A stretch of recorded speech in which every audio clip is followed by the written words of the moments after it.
አንተን የሚጠብቁ በጣም ብዙ ሰዎች አሉ እና ስትጨናነቅ ሳይ ቢያንስ ትንሽ ታይፕ ላድርግልህ ብዬ ነው። እጅሽ ይባረክ። ምን ያህል እንጂ ማትረቢ ሰይጣን ከኋላ ተደብቀሽ መስማት ለምን አስፈለገ? እንዲበላሽ አትፈልግም አይደል? አዎ በጣም ጥሩ ጎበዝ ልጅ እኮ ነሽ። ስለዚህ ቃልሽን በደንብ ትጠብቂያለሽ። ያኔ እኔም ቃሌን እጠብቃለሁ። ተግባባን? አንቺም ድረስ ተጠራሰም እንዴ? ልብስ እየቀየርኩ ነበር። ይሄን ኮምፒውተር ነክተሽ ነበር እንዴ? አዎ ያበላሽሁት ነገር አለ። አንድ አሰልቺ ስራ ነበረኝና እሱ ተሰርቶ ሳይወኩ ነው። አንተን የሚጠብቁ በጣም ብዙ ሰዎች አሉ እና ስትጨናነቅ ሳይ ቢያንስ ትንሽ ታይፕ ላድርግልህ ብዬ ነው። እጅሽ ይባረክ። ምን ያህል ሸክም እንዳቀለልሽልኝ ብታውቂ ኖሮ ደስ ይለኝ።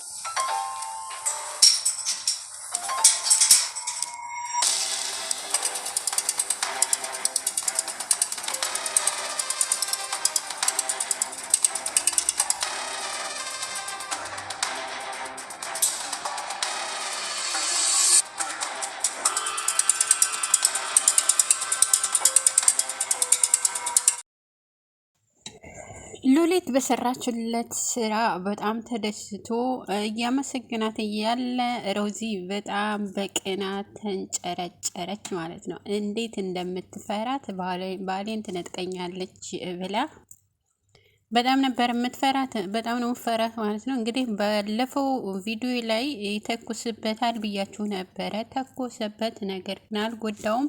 ያው ድራማ ስለሆነ ሁለቴ ተኮሰ። በአንደኛው ጨረፍ አድርጎ ስለነበረ ዳነ ማለት ነው። እንግዲህ ወዳው ነው ዳነው። ሮዚ በጣም ነው የምትፈራት ሉሊትን። ሉሊት እንግዲህ በጣም ቆንጅዬ ናት። ገና 19 ዓመቷ ነው። ትንሿ ሙሽራ ተብላ ነው የመጣችው። እንግዲህ ሮዚ አንድሮ ባሏ ነው፣ የድሮ የልጅነቷ ባሏ ነው። ነገር ግን ጥሏት ሄዶ ሳውዲ አረቢያ 14 ዓመት ታስሮ እየተመለሰ ነው። ግን አሁን ሰይጣን ሆኗል ማለት ነው። እና ምንም በማያውቀው ነገር ዳዊትን ይኸው በጥይት ተኩሶ ሊገለው ነበረ። ዳነ በማያውቀው ነገር። እሱ ምንም የሚያውቀው ነገር የለም። ግን ሮዚ ታውቃለች፣ እሱ እንደተኮሰበትም ታውቃለች። ግን ሁለተኛ ይሄን ብታደርግ እኔ ነኝ እምገልህ ሌላም ሰው አይደለም እያለች ነው። ግን ፖሊስ እየተከታተለው ነው።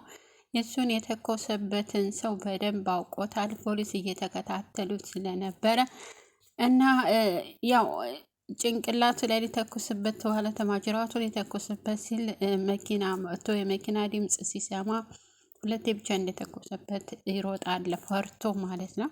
እንግዲህ ያነሱና ወደ ሆስፒታል ይወስዱታል።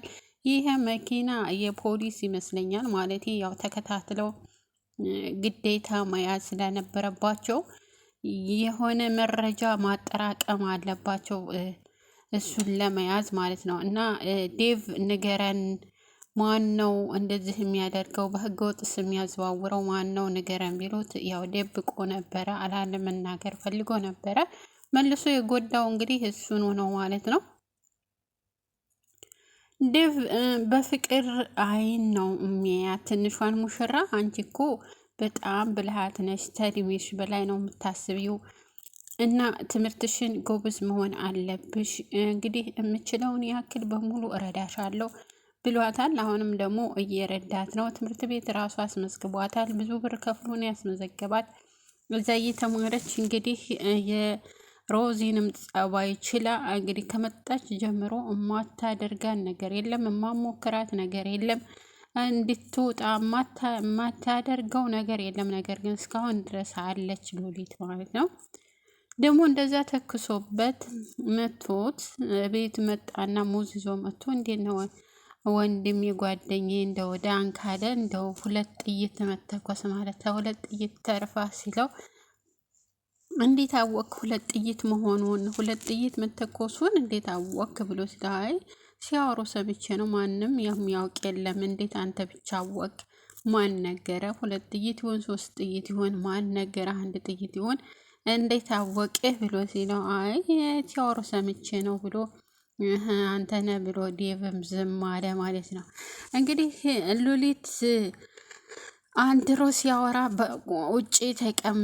ውጭ ላይ ሆኖ አንድሮ ሲያወራ አሁን ስችዋለሁ አሁን ተርፏል። ሁለተኛው ግን ግንባሩን ብዬ ነው የምበጣጥሰው፣ ሁለተኛ አላስተርፈውም እያለ ሲያወራ ሉሊት ሰማች። ከዛ እንዴት ታዳምጫለሽ ከኋላ የሆነች ትንሿ ሸይጣን ብሎ አንገቷን ይዞ አንቋት ነበረ። እሷን በጣም ፈርታ ስለነበር ምን አጠፋ አልሰማሁም አላየሁም አለችው።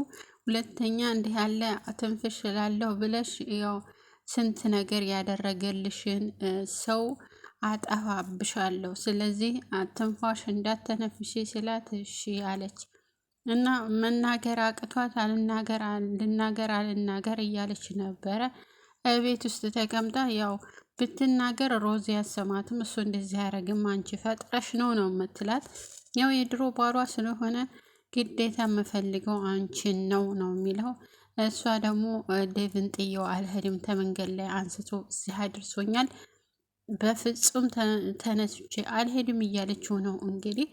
እሱ ደግሞ እኔ ወድሻለሁ፣ እኔ ከዛን ሁሉ መከራ አሳልፌ መጥቼ እዚህ አንቺን ለሌላ ሰው አሳልፌ መስጠት አልችልም፣ ተመጣሽ ነይ አለበተዛ ትዳርሽን እበጠብጠዋለሁ እያላት ነው እንግዲህ። በእርግጥ ደብስ ከሰማ ባሏ ከሆነ የበፊት ባሏ አብሮት እንደሚኖር ካወቀ ከቤት ያባረራታል ማለት ነው። እንግዲህ ከቤት ካባረራት ደግሞ እሷ የሆነ ወደ ሌላ ነገር ትቀየርና ሉሊትም ሆነ እሱን ለማጥፋት የማትፈነቅለው ድንጋይ ይመጣል ማለት ነው። ሆኖም ግን እንግዲህ ሮዚ አውቃበታለች፣ እሱ እንደተኮሰባት ባሏ ላይ አውቃለች። ግን ምንም ላለማድረግ ወስናለች ማለት ነው። ደግሞ እናትየዋ የሮዚ እናት ደግሞ አንትሮ ሰው ስለሌለው አንተ ጋ ይቀመጥ፣ አንተ ጋ ይሆን እያለችው ነበረ ዴቭም እሺ ብሏል። እንግዲህ መልሰው ሊያስገቡት ይመስለኛል ቤታቸው ማለት ነው። ቤታቸው ተመልሶ ተገባ።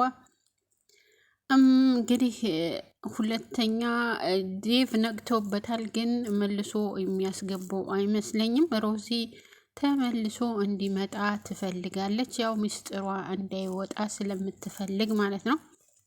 እና ውድ ጓደኞች እንግዲህ በዛሬው ቪዲዮ እዚህ ላይ እናበቃለን። ላይክ ሰብስክራይብ እያደረጋችሁ አበረታቱኝ። አዲስ ጀማሪ ነኝ። በጣም በጣም በጣም አመሰግናለሁ።